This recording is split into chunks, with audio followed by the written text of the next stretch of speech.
Scorpion and Felix.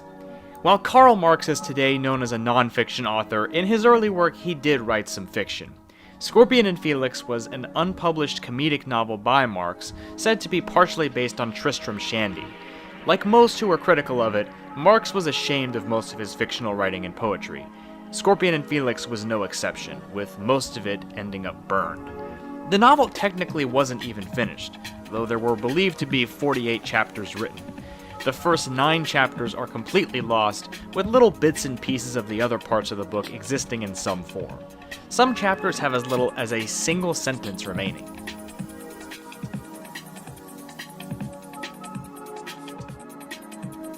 Ape Escape Nicktoons Shorts. In 2004, a series of 3 shorts aired on Nicktoons Network. These shorts were originally from Japan and based on a franchise of platform games for the PlayStation line of consoles. The shorts were aired as part of the Nicktoons Film Festival block, an annual event that used to air on Nicktoons Network. These shorts were confirmed to have aired on that block, as all 3 are listed with the Wikipedia article for Nicktoons Film Festival. Despite this, the 3rd short is nowhere to be found, even as parts 1 and 2 are available on YouTube. The library of Japanese shorts is much more extensive though, and so it's possible that one of the many Japanese shorts out there could have been selected to be the 3rd short and aired on Nicktoons Network.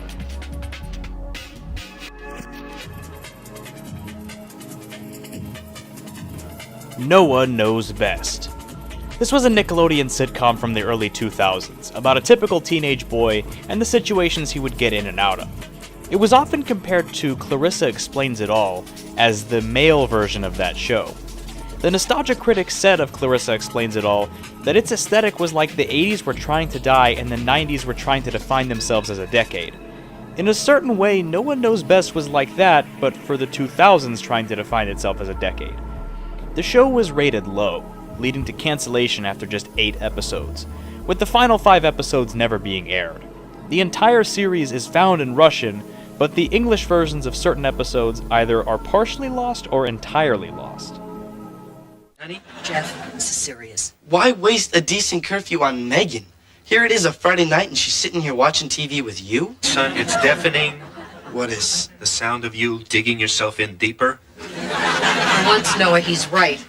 Between missing your curfew without an excuse and not even apologizing. And on the room. Don't forget not cleaning. Megan, enough.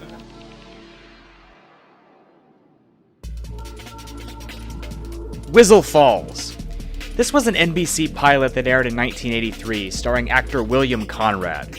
It had a bizarre plot, with the protagonist being a journalist who ends up in some fantastical land called Yazoo, which is inhabited by a race of puppets.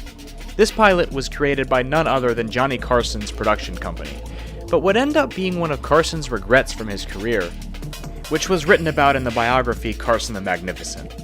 Along with generally just not being seen as a good pilot, Whizzle Falls' demise was also partially blamed by many on its time slot. Airing directly after 60 minutes on a different network was not a recipe for success. Obviously, nothing past the pilot was ever made, and there isn't any publicly available footage of the pilot.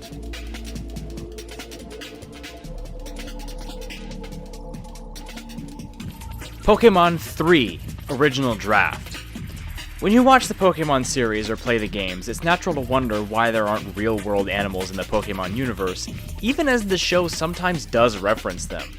This isn't accidental. The original idea for the 3rd movie was going to explore this very idea, as the central item in the movie would have been a T-Rex fossil. While Takeshi Shudo spent a lot of time on this premise, it never ended up in the final film, as the producers didn't believe it would be a hit. This means that some scripts and early materials from this version of the movie are lost media we'll likely never get our hands on.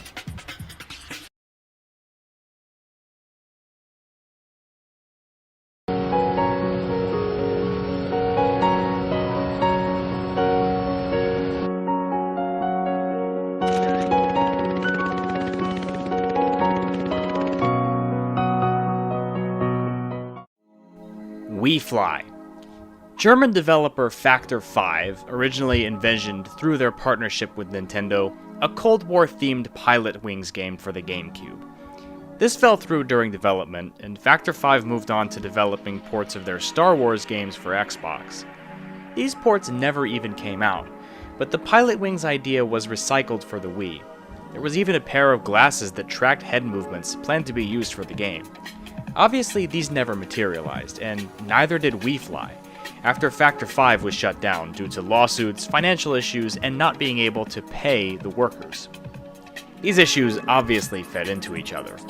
As far as the fate of Wii Fly goes, it was obviously never going to be released in any form, but there's quite a bit of footage and screenshots, and eventually a Pilot Wings game did get released for the 3DS after all, so we'll always have that.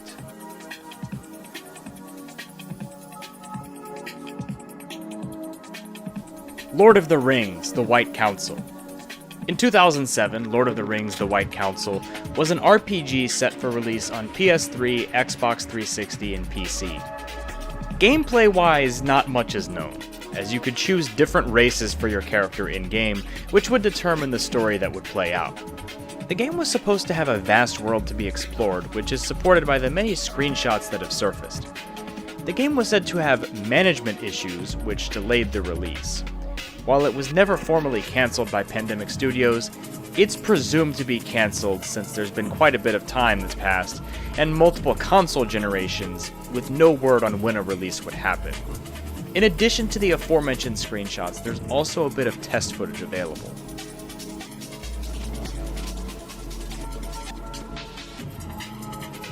Jeopardy! 2022 Pilot.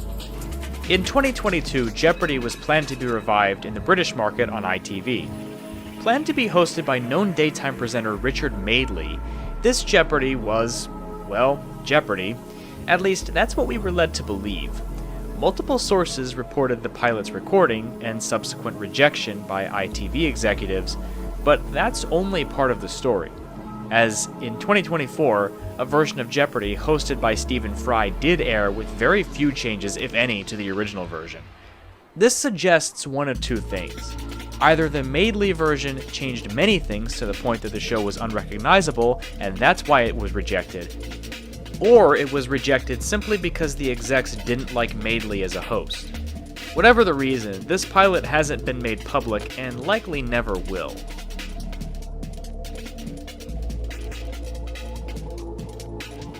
WeenRadio.com. This was a fan website for the band Ween, which broadcasted such things as Ween music and fan recordings of their concerts. In summer of 2001, the website would host an event with Dean Ween himself. This event included many pieces of unreleased music. Over the years, some of these would be found through official releases. In some cases, fans recorded the broadcast itself, and in others, it was unknown how the songs were found. A YouTube user uploaded 5 of the songs and stated they took many months to find. Since these were recordings from the original broadcast, it's unknown if they have the full broadcast or just part of it. This would be noteworthy if they did have the full thing, since it's not just the songs that would be major finds, but also the things Dean Ween said on either side of the broadcast, as he spoke to introduce it and at the end as well. An internet user claimed that Ween said he'd love to do this again at the end.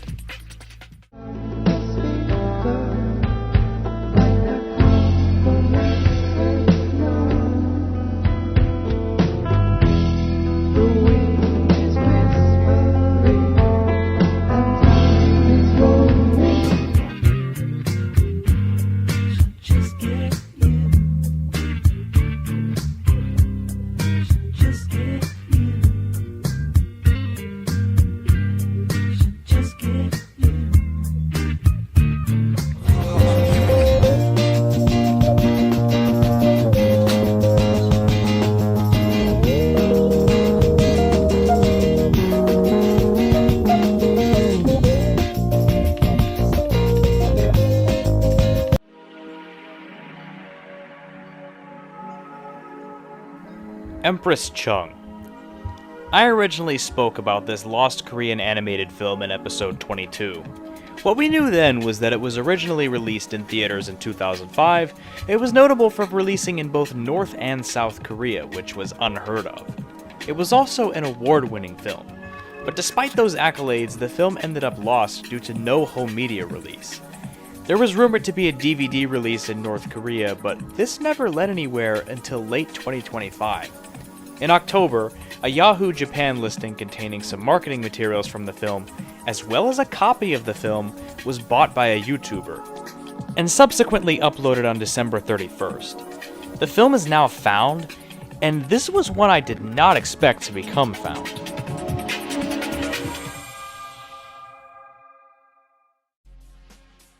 Gogola. This film is significant because it's believed to be the only Bollywood monster movie in existence, and judging by the name, you can probably tell that the movie employs many of the tropes of the kaiju genre. The plot synopsis is that there's a giant monster seen by a group of teenagers who tell the cops who don't believe them. In the end, a scientist gives a poison to his daughter, which is what ends up killing this creature. Indra Dhanush Films is known for producing Gogola, and that's it. They never produced anything else. Because the company that produced this fell off the face of the earth after its release, no copies of the film survived, as it was pretty much seen as a complete failure by every metric. The film's soundtrack and a few screenshots from it have survived, but besides that, any actual footage is nowhere to be found. And because this film was made by a company that now ceases to exist, finding a copy of this thing seems next to impossible.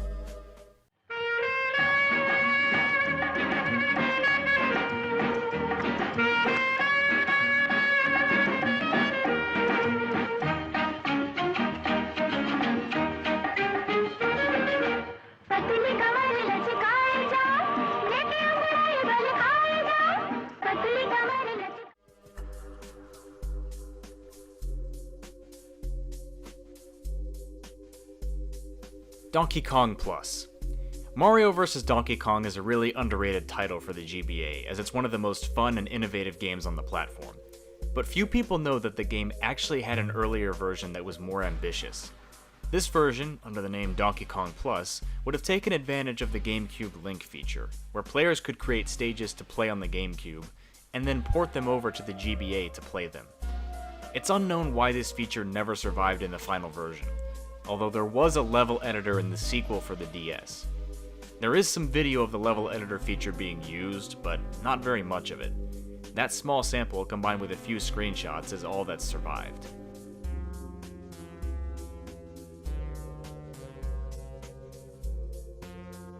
When I grow up, I want to find the perfect woman, and as often as possible. I want to do nothing really well. When I grow up, I don't ever want to visit the hair replacement center. I want to have pizza whenever I want it. Oh, Grow Up. Coming Wednesdays this fall on ABC. Vendela. Oh, Grow Up. This was a series that aired on ABC in 1999, only for a few months before it disappeared completely. The series is about a group of former college roommates who find themselves roommates again in adulthood.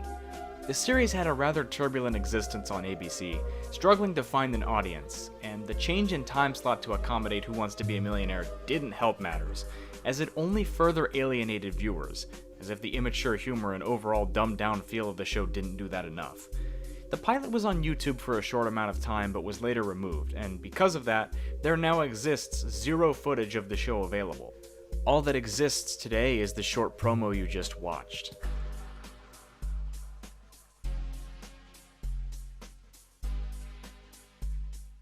Here's the game where knowledge is king and lady luck is queen. It's the Joker's Wild. Joker, Joker, Joker!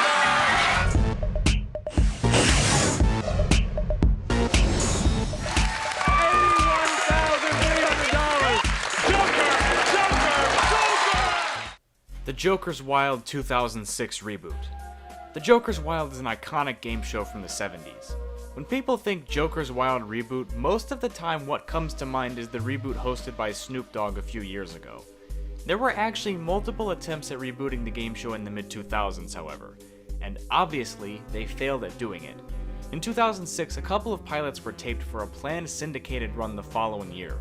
These pilots were pitched to NBC, who planned to air them across their affiliate stations, but this deal was eventually stopped by the distributor, which did not like the proposed offer and couldn't agree on appropriate compensation. As a result, the series never happened, and the two pilots are now lost.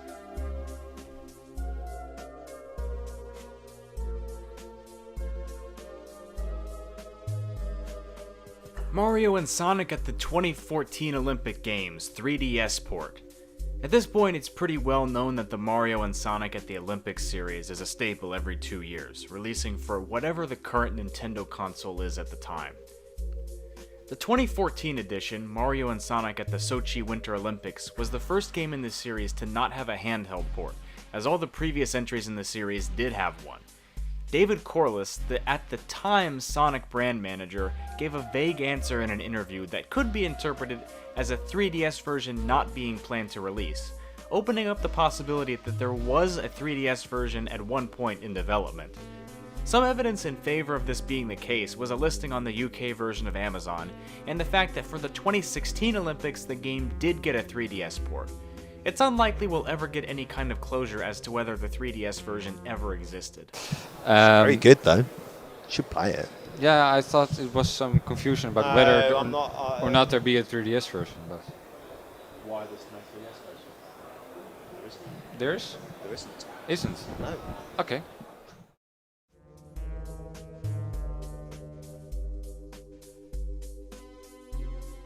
It's 101 Dalmatians. Love it! Then a show about every kid's favorite subject, recess. Cover me. I'm going in. And we'll boldly go where no kid show has gone before. The Break-In. In 1996, a short called The Break-In was pitched to Disney and would later turn into the series we all know as Recess. It features notably different character designs, as the character designs in the pilot were not set in stone and were essentially placeholders that were always planned to be changed in the final series. Despite this, from what little footage is available, we can still see some similarities. The pitch pilot wasn't completely animated, and most of what was animated is actually shown on the Disney Channel during a promo of 101 Dalmatians. The rest of the pilot was in animatic form, and hasn't been available to the public in any form, and has a slim chance of ever being released.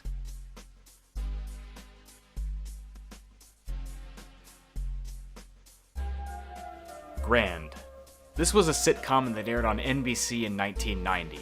Unlike most short-lived sitcoms that fall into obscurity, this one managed to get 2 seasons instead of 1. It separated itself from other shows of the time by being a satire of soap operas, which at the time were a more popular genre than they are today. The premise was that the show focused on 3 families in the titular Pennsylvania town. The first season had a very decisive ending, but the network still renewed it for a second season. And with many of the crew choosing not to stick around, there were a lot of changes to the show that didn't sit well with the audience. As a result, the second season was considerably less popular and is now very difficult to come by. Only 2 minutes of footage from one season 2 episode is currently available.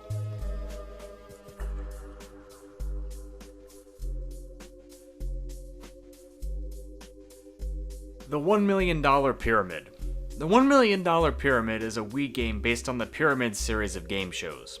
The actual game itself is completely found, as it released for the Wii with no issues, and can most likely be bought secondhand today and played on any Wii console. The gameplay is pretty much what you'd expect, where each 2-player team would give clues to try to get the other teammate to guess a series of words. As game critics started to release their reviews of the games, it was eventually noticed that the photos featured in the reviews were in a completely different art style to the publicly released version of the game. To this day, no one knows what this version of the game even is, or why review copies of the game were different from the actual game released to consumers. Obviously, this review version of the game is lost, and since it's pretty much a shovelware title, there doesn't seem to be much interest in figuring out how there ended up being 2 versions of the game.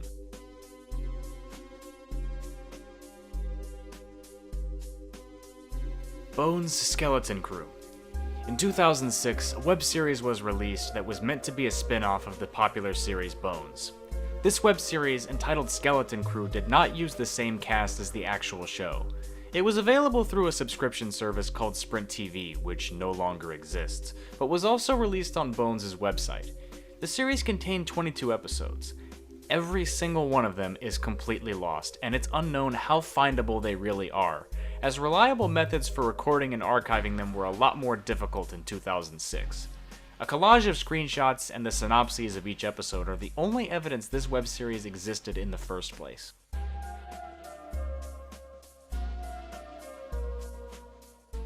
And people all over the country are choosing 1-800-COLLECT to make collect calls so that they and the person they call can be entered. A nationwide manhunt is on to find out who gunned down Springfield's richest man. We now take you to police headquarters. Calling all cars, calling all cars. This is the chief. Be on the lookout for the following mugs. Groundskeeper Willie. His little slip of the tongue makes him a prime suspect. I'll kill that Mr. Burns! Who Shot Mr. Burns? The Who Shot Mr. Burns episode of The Simpsons was a two-parter that bridged the gap between 2 seasons of the show. To build hype for the reveal of the killer in part 2, there was a contest where callers of an 800 number could guess the killer. The winner would then get to be animated into a future Simpsons episode. No one guessed correctly, or at least that's what everyone thought. There was a forum poster who did guess correctly, but they couldn't be tracked down. The commercials advertising the contest were aired after each airing of The Simpsons on Sundays, and never again after Part 2 aired, as they had served their purpose at that point. Only 2 of them have been found, but this doesn't even amount to half the commercials believed to exist. The rest have become lost.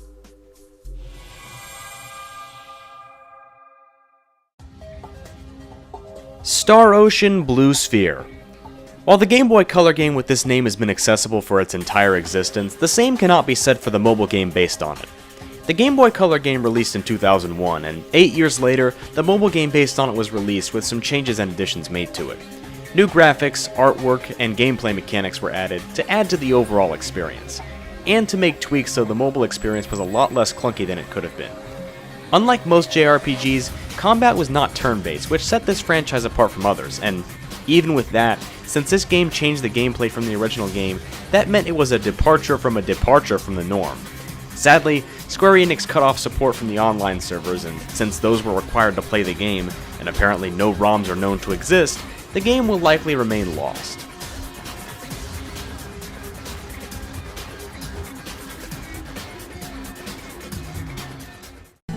It's like they say that our love is just fun. The day that our friendship begun. Well, there's no blue moon that I can see. There's never been in history because our love was just fun. Just fun.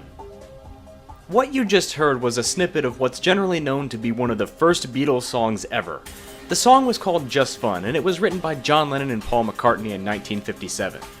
It's one of the first songs the two wrote together, although there's no record of it ever being performed by the Beatles in full throughout its history, even before the band was called the Beatles. The only known performance was a rough performance during the production of the film Get Back in 1969, and obviously this means no studio recording exists, if there ever was a studio recording of the song. Some other performances exist by Paul McCartney, but the only recording of any of them was the snippet I just played, which comes from a 2016 interview with Rolling Stone magazine.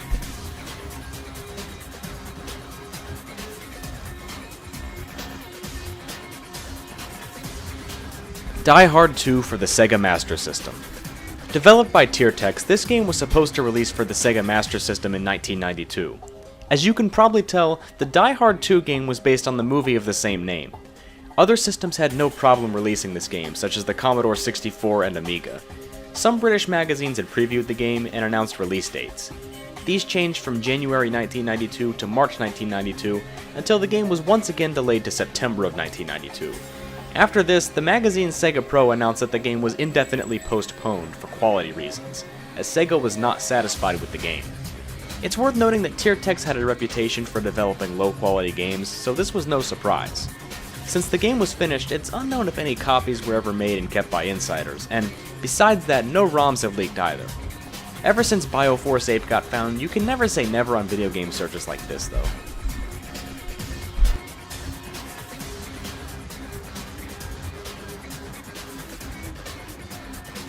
Louis Anderson's Family Feud pilot.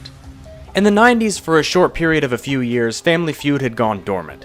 After 1995, there were plans to produce new episodes, and so a search began for a new host. Names like Richard Dawson and even Dolly Parton were people considered, but eventually, Pearson, who held the rights to Family Feud, selected Louis Anderson. Anderson, however, didn't want to produce a pilot, and instead had Pearson record Louis playing the game informally with his family. As you can imagine, the set was low budget, and this pilot had a very informal feel to it. But Pearson liked what they saw, and Louis Anderson ended up becoming the new host. Fremantle are now the current rights holders, and it's unknown if they have a copy of this pilot. Some clips were shown from a talk show interview with Louis Anderson, but since Louis Anderson died recently, either his estate or Fremantle releasing the pilot would be the only way for it to become found.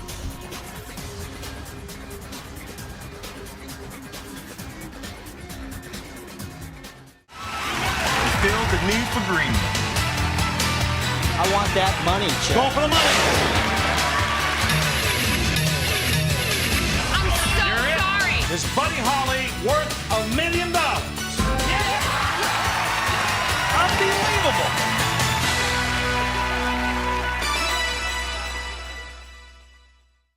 Greed. This show was meant to be Fox's answer to Who Wants to Be a Millionaire, which was a very successful show for ABC. The game became more of a team effort with higher stakes, as the top prize was $2 million instead of $1 million. The show only lasted one season, as it didn't gather the ratings Fox wanted, and a couple of years later, GSN would gain the rights to air reruns of the show in syndication. Of the 44 episodes made, 14 are lost completely, with many of the episodes only partially being available. Since no reruns of the show have aired since 2008, the likelihood of an official release of the show isn't high. Only people who possess recordings would be able to contribute to the search in any way.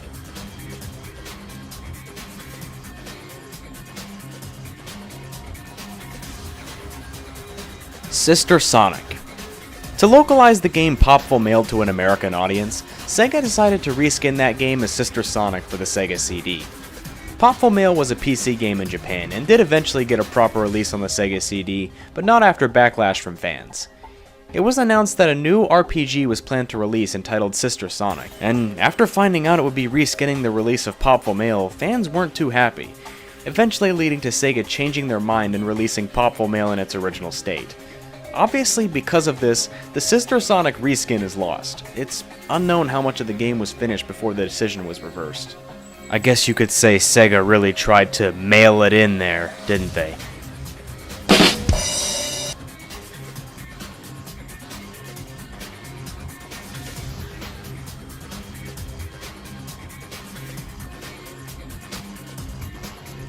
Despicable Me 2 Al Pacino Audio. To capitalize on the success of the first Despicable Me movie, a sequel was made, with Al Pacino portraying the villain El Macho. 2 months before the film was set to release, it was announced that Pacino left the production due to creative differences. His voiceovers were already completed at this point, but out of respect to Pacino they weren't used, and his lines were redubbed. There hasn't been a public release of any of Pacino's material, and likely never will be. And this is somewhat annoying, but none of the trailers for the film featured his character, though several of them credit Pacino as having a role in the film, which is some of the only evidence in existence that he acted in the film.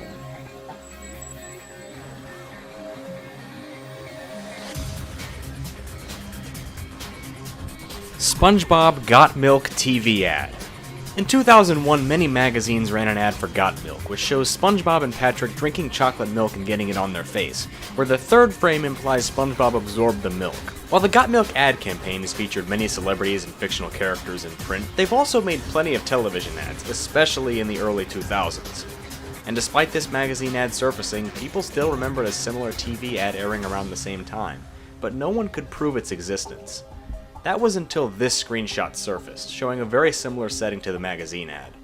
This screenshot is the only proof of the TV ad's existence, and it's unknown what source this screenshot could have come from that wouldn't be able to leak the entire full ad.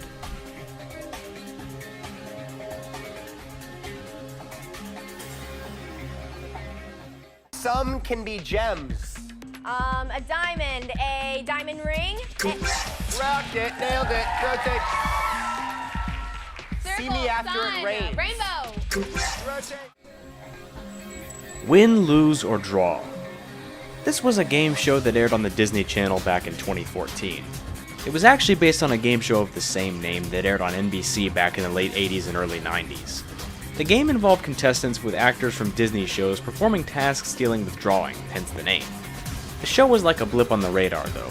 It showed up in 2014 and hasn't aired since. Episodes were far from being aired in order, as the first episode to air was the last one produced.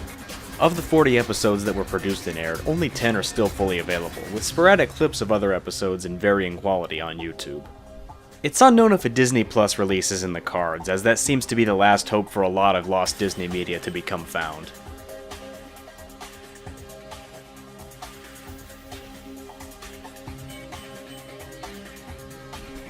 Ice King Fan 400 vs. Jared S. Part 2. The rap battle community, as we've established, is a goldmine for lost media, as many episodes get deleted and privated for various reasons. This one is a bit different, however. Ice King Fan 400 vs. Jared S. and its sequel were meant to be a celebration of the different people in the community, with depictions of various creators in each. Roughly a year ago, these videos were privated, and no one knew exactly why. I remember reading a source somewhere that said they were privated because one of the creators depicted in one of the videos tragically ended his own life. I don't remember where I saw that, but if I find the source, I'll be sure to make a community post and give proper credit. If that's true, then the videos have been taken down out of respect and solidarity. The audio to both of these can still be heard on SoundCloud, and the video of the first one can be watched through the Wayback Machine, but aside from that, the footage from the second video is gone.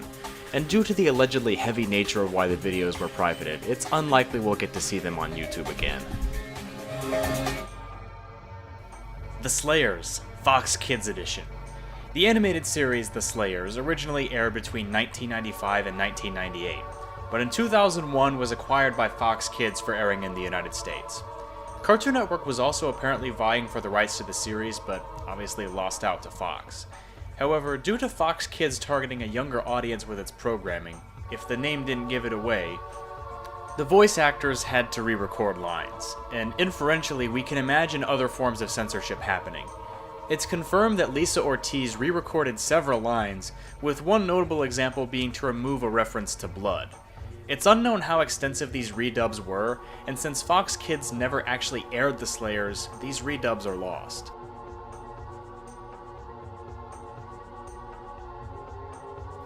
Sonic Synergy. The kind of obscure story of the beginning of what became Sonic Boom resulted in a piece of lost media that we will likely never see. Initially called Sonic Synergy, this prototype eventually became the 2014 Wii U game Sonic Boom, a critically panned mess of a video game whose tie-in animated series was not a tie-in at all at first, with the two being separate ideas that were merged into one sub-franchise. Within the Synergy prototype, we can see the seeds of what eventually became Sonic Boom's downfall, and why it ended up becoming such a terrible game. As it was planned to be a multi-platform release, the fact that it ended up on the least powerful system possible and was only barely able to run on it should tell you about the lack of success during development.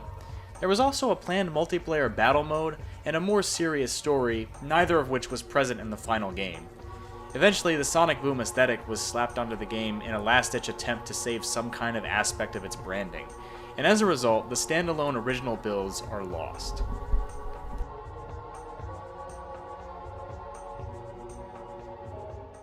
Birth control? Dad, you're living in the dark ages. Father caught in two worlds.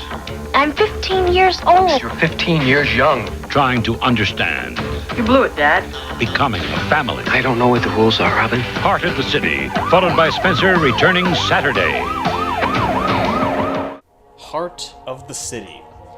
This rather forgettable crime drama aired on ABC in 1986 and 87.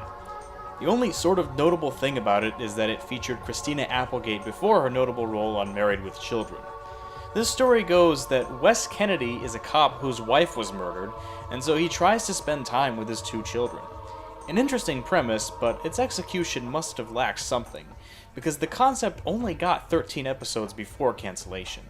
None of those episodes can be found in their entirety either, as only bits and pieces of clips can be seen in some promotional material floating around.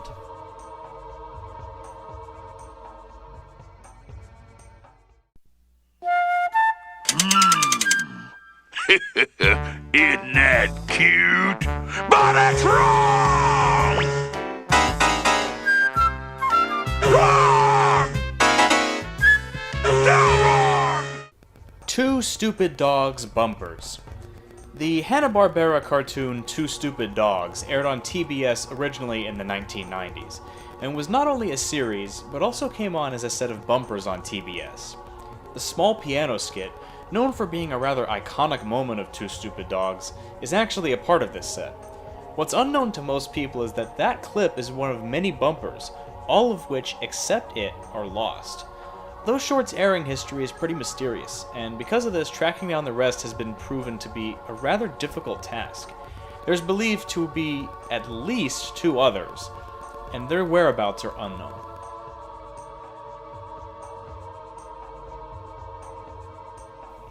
I Wish You Well. The longer the series goes on, the less I expect pieces of lost media I covered in early episodes to become found. I Wish You Well is a rare case of that happening, though. Notoriously, Imagine Dragons' early music can be difficult to come across, and one of those songs with that property was I Wish You Well. A song that was available in some forms, such as a high-quality 50-second snippet, or a barely audible black and white 240p live performance video. Existence of either of these would not, in most people's opinion, qualify the song as found, but it was all we had for a while, until December of last year when an anonymous user found a full version of the song. I say a full version and not the full version because it's not taken from the same recording as the 50-second clip, but at least it is a high-quality version of the song, meaning the song can be considered found even if the recording the 50-second clip was taken from is still lost.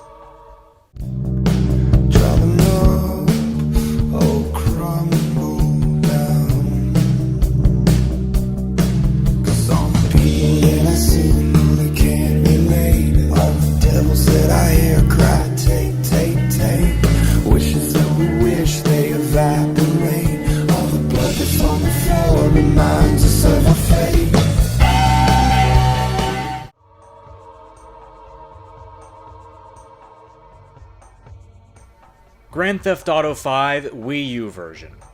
What's wild about Grand Theft Auto V is that it's still the most recent one as we speak in 2025, even with it releasing in 2013. And with that fact, it's well known that GTA V released for just about every single piece of hardware that's been around in that span. Notably excluded from the list is the Wii U, but that wasn't from lack of plans to release for the system. There was apparently an early prototype of the game for the Wii U. Early interviews with Rockstar's vice president implied a release for PC and Wii U was in the cards, but after the game had already released for PS3 and Xbox 360. Even Reggie himself was optimistic about it at the time, but while a PC release for GTA V did eventually happen, a Wii U release never did. This is possibly due to Rockstar trying to get it to run on Wii U hardware and failing, or simply lack of profitability. Whatever the reason, no playable versions have leaked, not even footage of one.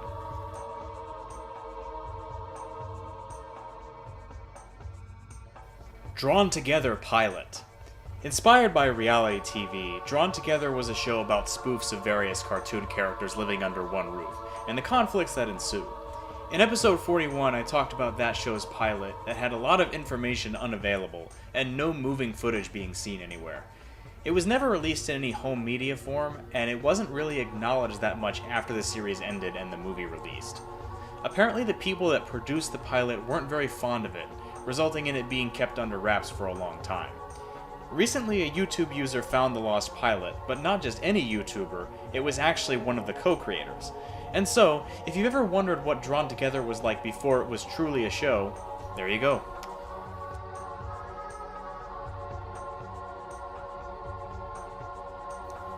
Pop Clips. Before MTV, in the early 80s, there was Pop Clips, a Nickelodeon TV series that aired nothing but music videos and host segments. Different hosts would appear in different episodes, with one notable one being Howie Mandel, actually. Despite music videos being a relatively new thing, they were able to get 56 episodes out of the concept, paving the way for MTV to do a very similar thing and have lots of success, only 4 months after Pop Clips ended. This significance is lost on many people, however, as no full episodes survive to this day, and host segments are extremely hard to find, with only 2 clips surfacing. Though lots of the music videos featured are still able to be watched, since they are just music videos, but their way of being presented is mostly gone, unless some savvy collectors are hiding things out there.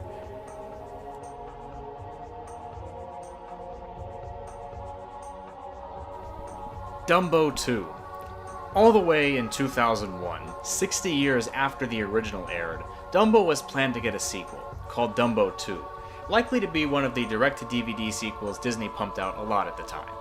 The story was to take place one day after the events of the first movie, where Dumbo and a bunch of other baby animals separate from the circus and must find their way back. There seemed to be a lot of thought put into the premise at least, with each baby animal representing a different stage of childhood development. The film was cancelled, and despite its cancellation, there was a trailer made for the film that showed behind-the-scenes development from what seemed to be an enthusiastic crew.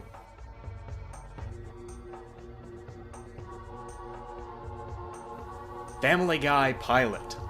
Before it began in 1999, Family Guy started as a 1998 pitch pilot, and was before that Larry and Steve, but we're getting ahead of ourselves.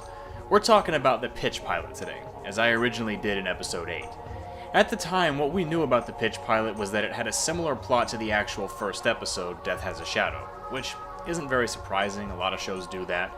But the actual pilot is 15 minutes and change long, with only 7 minutes of it airing on Fox before being cut off. Those last 8 or so minutes had been lost for many years until recently, when it was found on a crew member's website, where it had been since 2022 actually. So now the entire pilot is found, if you ever wanted to compare it to the actual Death Has a Shadow.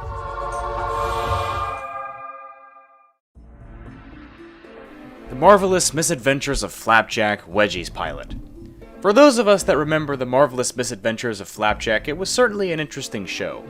It, and a similar show airing on Cartoon Network at the time, Chowder, certainly shifted the tone of Cartoon Network's programming when they aired.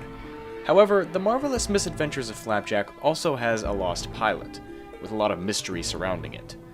The 2007 pilot was set to air on Wedgie's, which was a Cartoon Network block at the time that showcased pilots in hopes that they would become full-fledged shows, much like the similar Disney show from that era, Shorty McShort Shorts. Only one show from Wedgie's ended up getting its own show, which was obviously Flapjack. But for unknown reasons, Flapjack's planned Wedgie's appearance and airing never actually happened, resulting in the pilot becoming lost. Though a few clips can be found in a promo uploaded to YouTube, as well as the other Flapjack short set to air on Wedgie's, which can be found in full on YouTube.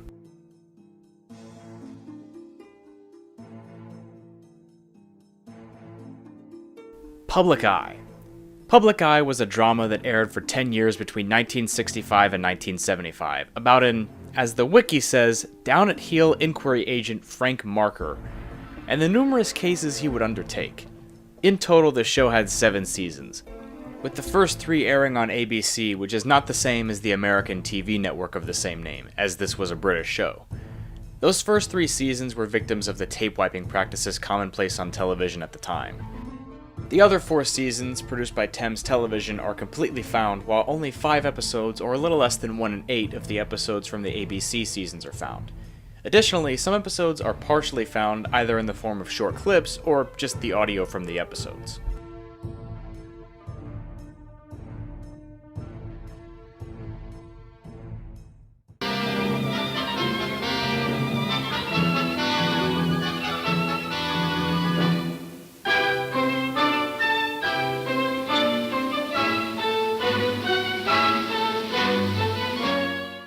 His Honor Homer Bell. This 1955 sitcom was about the judge of the same name, where either he or other characters in the show ended up with some problem, with them solving said problem by the end of the episode and learning some sort of lesson. The series began airing on a local station in Los Angeles, and the 39 episodes produced aired in syndication for years. The series hasn't had the best track record with preservation, or even with documentation. For a large chunk of time, no one could even find any footage of the show. Today, 2 full episodes are uploaded to YouTube, but nothing besides that has surfaced.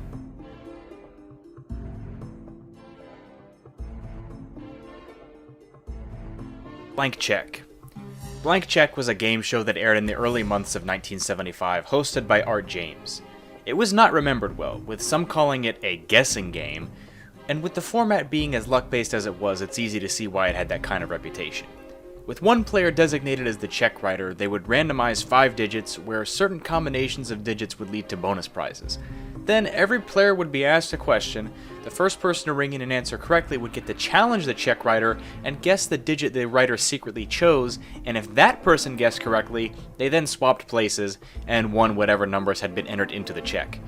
It was a complicated rule set, but it also didn't feel competitive or rewarding enough to watch, and thus was cancelled swiftly.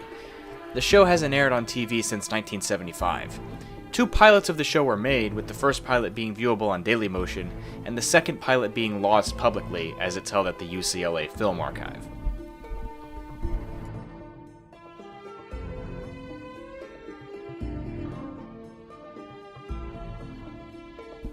Cricket and Clover.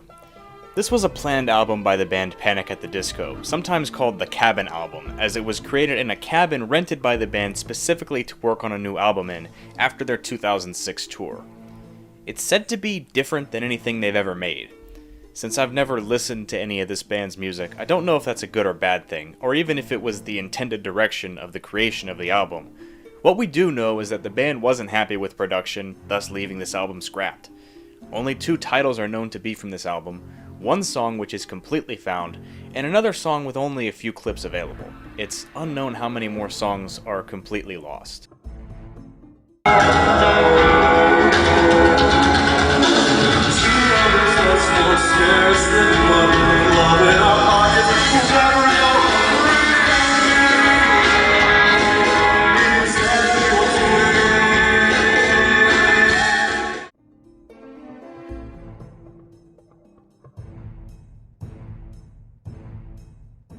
Larceny. In 1996, this short film was created by Christopher Nolan in the span of 1 weekend. The equipment he used was University College London Film Society equipment, as he was a member of the society. As well as this, the film was held in high regard by the UCL Film Society despite having a very low budget, as the story, characters, and shooting methods were all praised. Despite the high regard in which the film is held, the actual film itself is lost to the public. The few owners such as Ivan Cornell and David Julian were contacted and said they had copies but would not release them. Christopher Nolan himself is believed to not want the film to release, and thus, a release hasn't happened and is very unlikely to happen.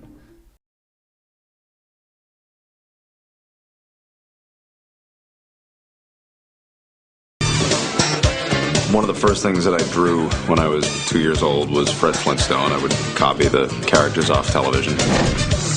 No reason to mess with it. You don't want to mess with the Flintstones theme song. The characters will, they'll look the same. The only thing that really will change is the stories that you're telling. Seth MacFarlane Flintstones reboot. In 2011, Seth MacFarlane announced that he would reboot the Flintstones, to mixed reception. At the time, the reboot was planned for a 2013 release and was to be a more current take on the classic cartoon from the 60s. MacFarlane compared the aim for the humor to be near the 90s episodes of The Simpsons. As the scripts were being approved by the head of Fox, Kevin Reilly, he was quoted as saying he liked it but didn't love it, and Seth at the time decided to scrap the idea. He just couldn't find a way to make Fred different from Peter Griffin, as he said in a Reddit AMA. Some production materials have been released, but it's unknown if the ones that have released are the only ones available, in addition to this script, which is of course lost.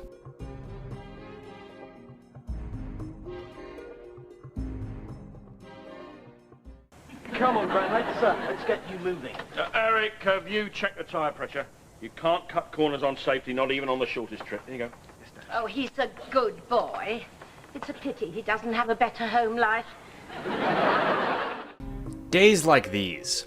Days Like These was an attempt at creating the popular American sitcom That 70s Show for a British audience. Obviously, whereas That 70s Show was about 6 Midwestern teenagers and used American cultural references and humor, Days Like These was a similar concept, just with British humor instead. There were 13 episodes of the show made, but only 10 aired, all in the span of about 5 months in 1999. It just wasn't as successful over there, and due to that, the show couldn't capture an audience like it did in the States. Because of the obscurity in Britain, 8 of the 10 aired episodes are found, and none of the 3 unaired episodes are found, meaning there are 5 lost episodes in totality.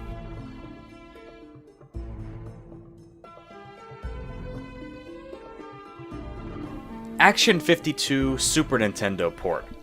Action 52 is most known as the transparent NES cartridge with 52 games on it that retailed for $200.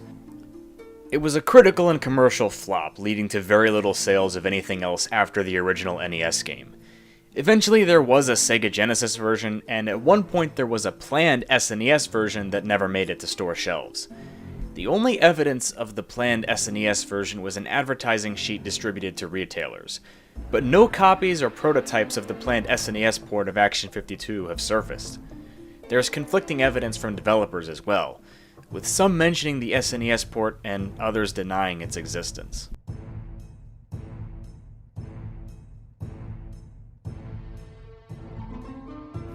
Burger Shop 3. All the way back in episode 2, I talked about Burger Shop 3, which is a supposed third game in a series that, at the time of episode 2's release, hadn't been revisited. The sequel was announced over a decade before that video released. But obviously on this channel, we only revisit topics when we can update them, and I have good news.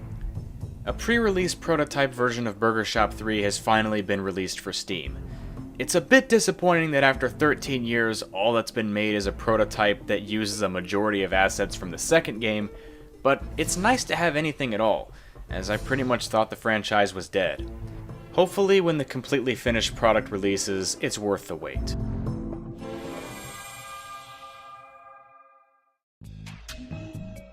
Babe Comes Home. Babe Comes Home was a silent film from 1927 which is lost today, along with about 90% of all silent films ever made. However, this one is rather interesting, as it was Babe Ruth's first role in film. He plays a character named Babe Dugan in this romantic comedy, about a deteriorating relationship due to Babe's chewing tobacco addiction, and the end result of the movie has Babe win the baseball game and swear to quit chewing tobacco forever. Quite a few stills and promotional material have surfaced of this film, but the movie is believed to have never been seen since its release, and is very unlikely to be found.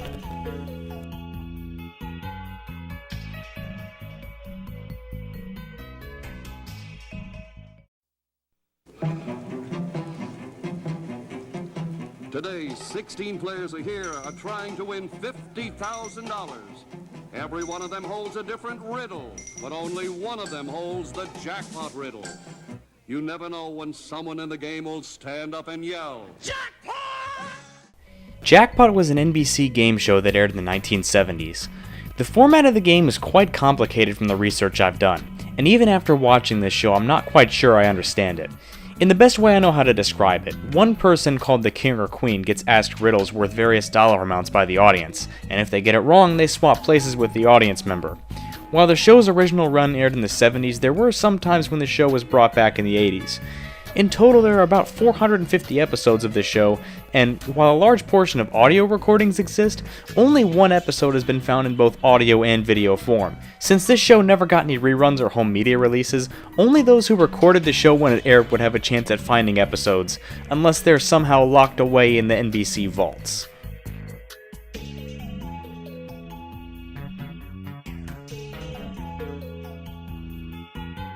Fire Emblem Wii. Fire Emblem Wii was a planned game sometime in the late 2000s, obviously for the Wii. Not much was known about this game until some concept material was revealed in the making of Fire Emblem book in 2015. The game was planned to be quite different from the Fire Emblem games fans were accustomed to up to that point.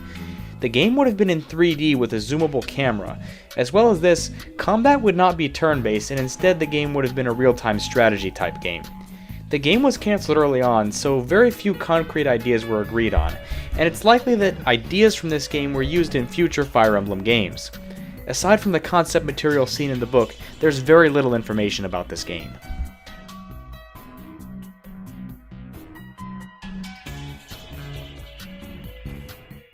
Son, I want you to keep this cell phone on you at all times. It's expensive, so you gotta be careful. I think I lost it. What? How did you lose it? Found it.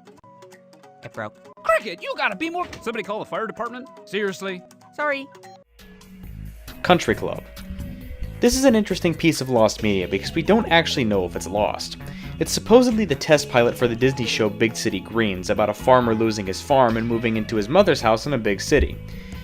The pilot supposedly uses the same plot as the first episode, which is a common tactic in a lot of shows, but about 1 minute of footage have surfaced from the creator. There's speculation that this footage is all that ever existed. The 1 minute long clip might actually be the completely found pitch, but this is unknown. Along with this, some concept material has surfaced, but if there is indeed any unseen footage, it's highly unlikely to get a release, considering the swift deletion of the original post of the 1 minute clip by the show's creator.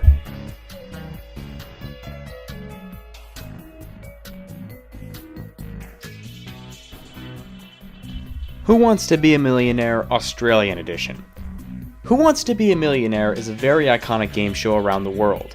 While the game first got its start in Britain, eventually other countries got their own versions of the show, and the Australian version is one that is surrounded by intrigue because of how difficult it is to find episodes from the first season. The first season aired in 1999 until the show's cancellation in 2006. Very little footage has resurfaced since that time. Clips from 3 episodes are available online, but there currently exists no footage of a full episode from Season 1. Some clips from these episodes made it to the end series highlight episode, but this is currently all that's available right now.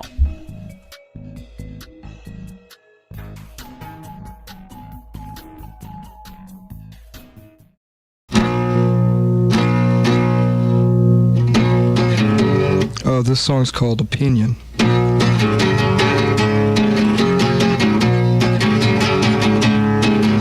Congratulations, you have won this year's subscription. All bad puns and a makeshift story. I'm concerned and to set it up before it burns. My opinions, my opinions. Opinion. What you just heard was Opinion, or Opinions as it's sometimes called. And it was a song written by Kurt Cobain in 1990 about sensationalized media, and it was supposedly performed the night he wrote it. While the rough version of that performance is readily available online, there exists another version that wasn't known about until 2015, when it was used in the biopic Montage of Heck. At the end, 12 seconds of audio from the version of the song are used. Currently, no other audio of this version is leaked, and it's unknown whose possession it could even be in. It's unknown when this version of the song was recorded, or whether or not it was a studio demo, and that's all the information we have, as it's currently lost.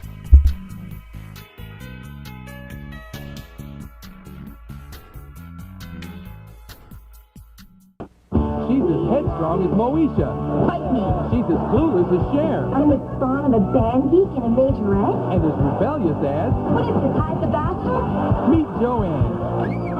She's Primetime's newest bad girl. I like guys with pierced tongues. And she's about to meet her real mother for the very first time. If you're trying to shock me, nothing will ever beat, hello, you're my mother. Be there for Reunited, the series premiere Tuesday on the new UPN Prime. Reunited. Possibly one of the most obscure sitcoms in existence, Reunited was a show that aired on UPN in 1998. The show was about a woman who gets reunited with her birth mother after being put up for adoption 20 years earlier.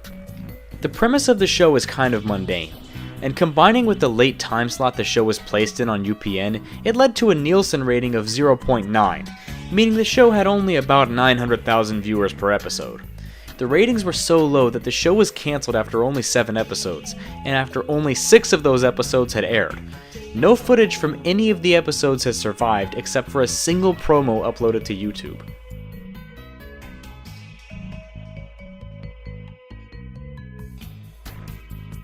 America's #3 best-selling self-help guru. He's helped millions with his books, I Know More Than You, and I Still Know More Than You. He's Bob Patterson. Communication is everything. Communication is everything. Without communication, I couldn't communicate the importance of communication. Do you understand? Bob Patterson. Bob Patterson was an ABC sitcom that aired from October to November of 2001. The show was about America's #3 self-help guru who wrote the books I Know More Than You and I Still Know More Than You. If you can't tell, the show seems to have a very smug tone, which didn't at all help its critical reception. Bob Patterson himself was played by Jason Alexander of Seinfeld fame, and he was also one of the co-creators. The comedic disconnect between him and audiences was felt such that the show did poor ratings-wise and did not get a home media release. Of the 10 episodes, 4 are lost completely, while most of episode 9 is lost. The Paley Center for Media has copies of the first 2 episodes, but they're found anyway, so that doesn't really help with the search.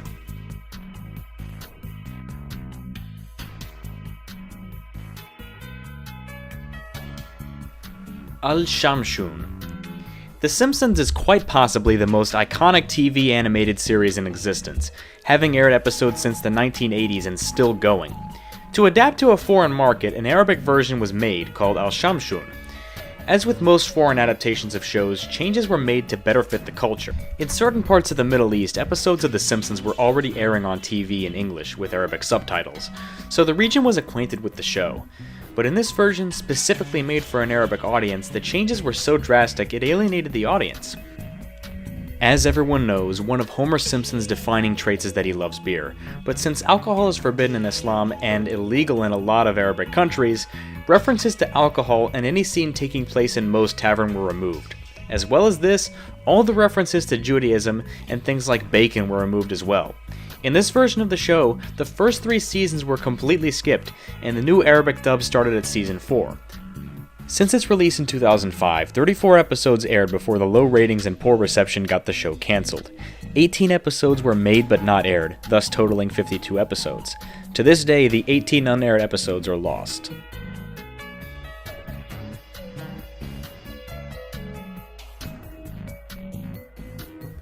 Pokemon Stars. On the same day Pokemon Sun and Moon released, Eurogamer released an article that raised some eyebrows.